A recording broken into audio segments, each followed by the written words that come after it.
Have you ever achieved something significant? A promotion, a degree, a business milestone, and instead of feeling proud, you felt anxious? Instead of celebrating, you thought, they made a mistake, or I just got lucky, or even worse, sooner or later, they'll figure out I don't belong here. If that sounds familiar, you're not alone.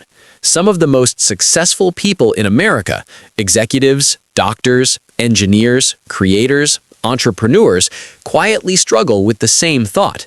It's called imposter syndrome, and it has very little to do with actual ability. Imposter syndrome is the persistent belief that your success isn't truly earned. It's the feeling that you've somehow fooled people into thinking you're more capable than you are. On the outside, others see competence and confidence. On the inside, you feel like you're pretending.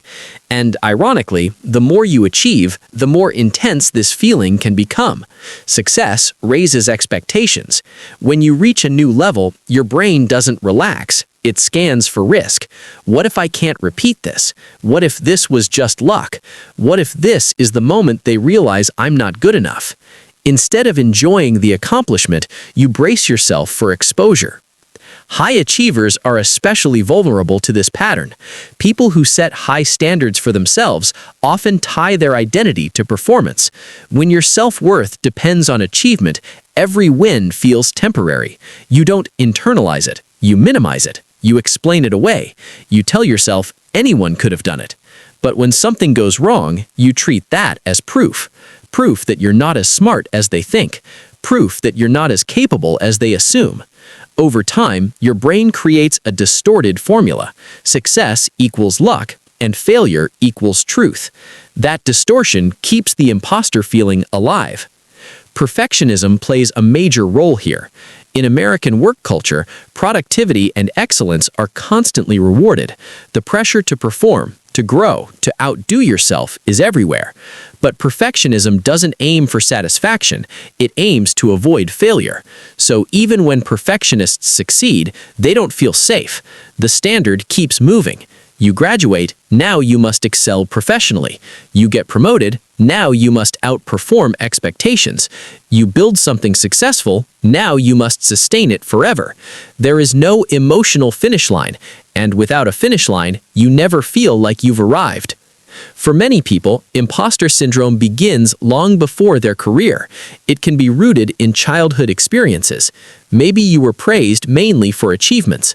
Maybe you were labeled the smart one or the talented one. Over time, you may have learned that love and approval were connected to results. Attention followed accomplishment. Recognition followed performance. So now, as an adult, achievement doesn't just feel rewarding, it feels necessary. Necessary to feel valued. Necessary to feel secure. And if you ever struggle or slow down, it doesn't just feel like a setback, it feels like a threat to your identity. On a neurological level, imposter syndrome is closely connected to anxiety. The brain's threat detection system becomes highly sensitive to evaluation. Every meeting can feel like a test. Every new responsibility feels like a risk. Even positive feedback can create discomfort. When someone praises you, instead of absorbing it, you deflect it. You might say it was a team effort, or that it wasn't that difficult, or that you just got lucky. Accepting praise can feel dangerous because it raises expectations, and raised expectations feel like pressure. Pressure feels like something you might fail to meet. At the core of imposter syndrome is a fear of being exposed, the belief that at any moment someone will discover you're not as capable as they think. But here's the paradox. The very fact that you worry about competence usually means you care deeply about doing well. Truly incompetent people rarely question themselves. Self-doubt often comes from awareness, not weakness. But when awareness turns into chronic anxiety, it can become self-sabotage. You might overwork to compensate, trying to stay ahead of being found out. Or you might procrastinate, because starting feels overwhelming when your standards are impossibly high. You may even avoid new opportunities, not because you lack ability, but because you fear confirming your worst belief about yourself. Social comparison intensifies this struggle. In today's digital world, especially in achievement-driven environments, you constantly see other people's milestones. Promotions on LinkedIn, business launches on Instagram, viral success stories everywhere. Everyone appears confident and accomplished, but you're the only one who sees your private doubts, so you assume you're the only one struggling. What you don't see is the executive who questions every decision, the entrepreneur who fears failure daily, or the high-performing student who feels like they don't belong. Success is often louder than insecurity, but insecurity is far more common than we realize. Living with imposter syndrome is exhausting. You can never fully relax into your achievements. Even major milestones feel temporary. Instead of thinking, "I earned this," you think, "I survived this." Instead of pride, you feel relief, and relief quickly turns into pressure to prove yourself again. Over time, this creates burnout, because you're not just working towards goals, you're constantly proving your worth, and proving is endless. It drains joy from success and replaces it with performance anxiety. Breaking this pattern begins with awareness. You have to recognize the distortion.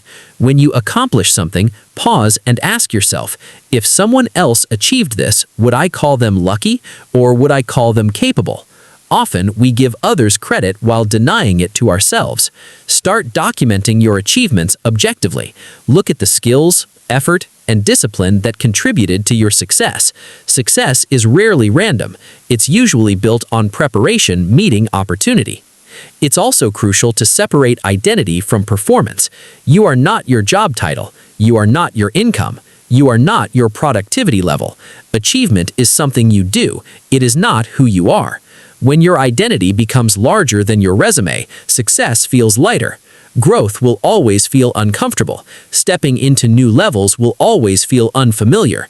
Feeling slightly unprepared doesn't mean you're a fraud. It means you're expanding beyond your previous limits.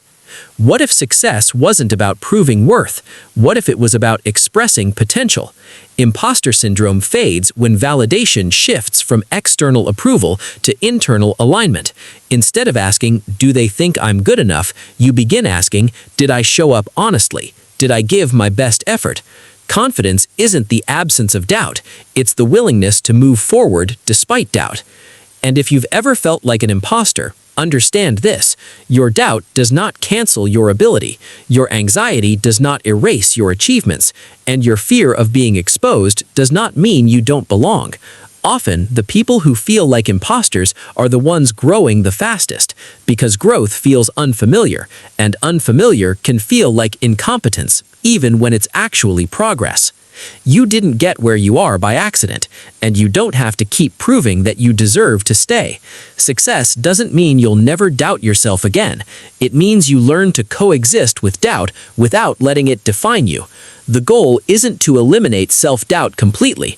The goal is to stop letting it control your sense of worth. And the next time you hear that voice whisper, "You don't belong here," pause for a moment. Look at the evidence of your effort, your discipline, your resilience. You're not an imposter. You're a human being growing into new levels, and growth, by nature, feels unfamiliar before it feels comfortable.